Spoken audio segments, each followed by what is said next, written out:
Well, let's speak to Manak Deva, who's Vice Chairman of the organisation which promotes Indian exports and advises the Indian government. He joins us live now from Mumbai, and welcome here to the programme. We just heard the government describe this as unfortunate. As understatements goes, that's right up there. I mean, how damaging could this be, do you think?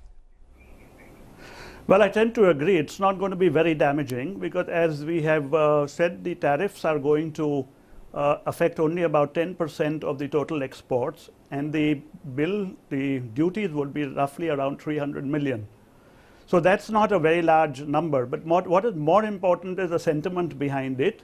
India looks to the US as a partner. As you rightly said, Prime Minister Modi and President Trump, who keeps on referring to Prime Minister Modi as his good friend, this is not what is really expected. And you also know that we've been through some grueling elections for the last 3 months, and there hasn't really been enough time to get to the table and negotiate. Having said that, the Indian government stand also is very clear that the first interest is the Indian people, and they have to look at tariffs. Medical devices, for example, the costs and all have to be very reasonable. And the Indian market, the domestic market, especially with the Make in India program that the government is espousing, must be also protected. Isn't the problem, though, isn't the problem there that when America first meets India first, there's only one real winner?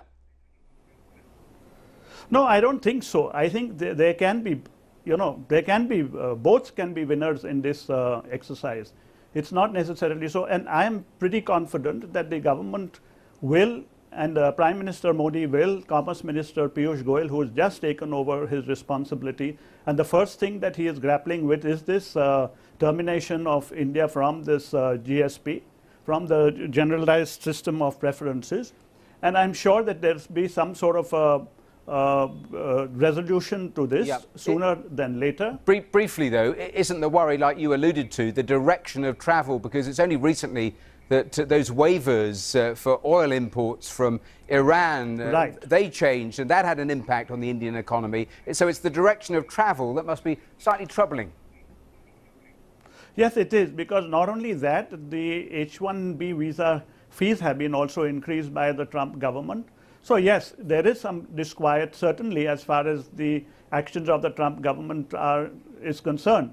But, unfortunately, it appears to be, I mean, I was watching your program earlier, and we were talking about the trade restrictions on Mexico, the tariffs which they want to put, and the Republicans are opposing this. And the same way, I think many people in Congress and Senate have tried to approach President Trump and plead the case for India. Well, Manak Deva, thank you so much for your time and joining us on today's Global. Thank you.